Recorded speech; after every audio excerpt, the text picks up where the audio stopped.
أهلا بيكم يا حبيباتي. النهاردة هنتكلم عن سر الأنوثة المكتملة مع الرجل، وهقولك على خطوات تخليه يشوفك واحدة في مليون. الموضوع ده مهم جدا ويا ريت تطبقوه. أول خطوة، الاهتمام. الاهتمام مهم جدا، وهترجعي تقوليلي طب أنا بهتم وهو ما بيهتمش، هو ما بيعملش، أنا اهتم ليه؟ طول ما انت بتفكري كده انت داخلة العلاقة بندية غلط. وأنا راجل وبقولك الاهتمام ليه تأثير كبير جدا على الرجالة. اهتمي بيه في لبسه وهو نازل شغله، بعد ما يلبس رشيله البرفان، قدميله هدية بسيطة حتى لو رمزية، بوسيه قبل ما ينزل.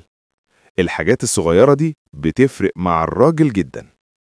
الخطوة التانية، الكلام الحلو. لو جابلك أي حاجة، لو جاب الخضار من السوق، قوليله شكرا، ربنا يخليك لينا، تعيش وتجيب لنا. لو اداكي فلوس، قوليله كلمة حلوة. الكلمة الحلوة كنز. الكلمة الحلوة بتفتح قلب الراجل أكتر من أي حاجة تانية. الخطوة التالتة، الهدوء وعدم القمصة. ما تزعليش من أي حاجة بسرعة، ما تبقيش قموصة. الراجل بيكون مضغوط زي ما انت مضغوطة. لو وسعتيله هيحس انك مقدراه بجد. ولو في حاجة زعلتك، استني لما يهدى، ولما يبقى في قعدة صفاء قوليله أنا زعلت منك من كذا، ويا ريت ما تتكررش علشان انت غالي عليا، وبزعل من نفسي لما بزعل منك. يمكن تضحكي، بس والله الكلام ده بيفرق جدا. الخطوة الرابعة، خليكي جميلة طول الوقت. مش لازم لبس سواريه ولا ميك اب تقيل، حاجات بسيطة بس. اغسلي وشك، صلي لو بتصلي، سرحي شعرك تسريحة بسيطة، نزلي القصتين، حطي روج وردي بسيط وكحل خفيف، وريحتك تكون حلوة. الخطوة الخامسة، النظافة والترتيب. ما ينفعش تبقي انت على سنجة 10 وهو يدخل يلاقي الشقة مكركبة. نظفي، خلي ريحة بيتك حلوة، أول ما يدخل يحس إنه دخل جنة، والست اللي معاه دي جزء من الجنة. معلومة مهمة، ستات كتير فاكرة أنا حلوة يبقى مش هيعرف يستغنى عني. لا، الفكر ده غلط. الجمال حلو، لكن لوحده ما يكفيش. الراجل محتاج اهتمام واحترام ودلع، مش شكل بس. وآخر حاجة، النغشة والدلع. خليكي نغشة كده، لطيفة، وتعرفي تدلعيه في الوقت الصح. وأنا عارف إنك فهماني. ونكمل يا حبيباتي. دلوقتي بعد ما فهمنا الخطوات الأساسية، في نقطة أغلب الستات بتغلط فيها، وعايز أقولها بوضوح علشان مهمة هوي. الراجل مش محتاج ست كاملة، محتاج ست حقيقية. يعني إيه؟ يعني مش عايزك تبقي مثالية لدرجة إنك تخبي عيوبك، ولا عايزك تبقي ضعيفة لدرجة إنك تعتمدي عليه في كل شيء.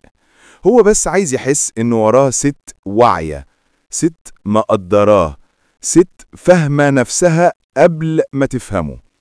الخطوة السادسة، اسندي الراجل. عارفين كلمة أنا وراك بتعمل إيه؟ بتخلي الراجل يشيل الدنيا وهو مبتسم، بتطمن قلبه، وبتخليه يصدق إن في حد شايف قيمته. لو لقيتيه واقع يوم، ما تسيبيهوش، قوليله قوم، أنا مؤمنة بيك. الجملة دي بتغير اليوم والروح والطاقة.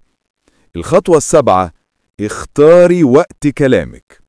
الست الذكية مش اللي تتكلم كتير، الست الذكية هي اللي تعرف امتى تتكلم. لو رجع تعبان، سيبيه يفصل شوية. لو شكله متضايق، خليه ياخد نفسه. وأول ما تلاقيه جاهز للكلام، كوني جنبه، هادية، لطيفة، وحضرة. الخطوة الثامنة، خليكي إضافة مش عبء. خليكي راحته مش نكده. خليكي سلامه مش صوته العالي.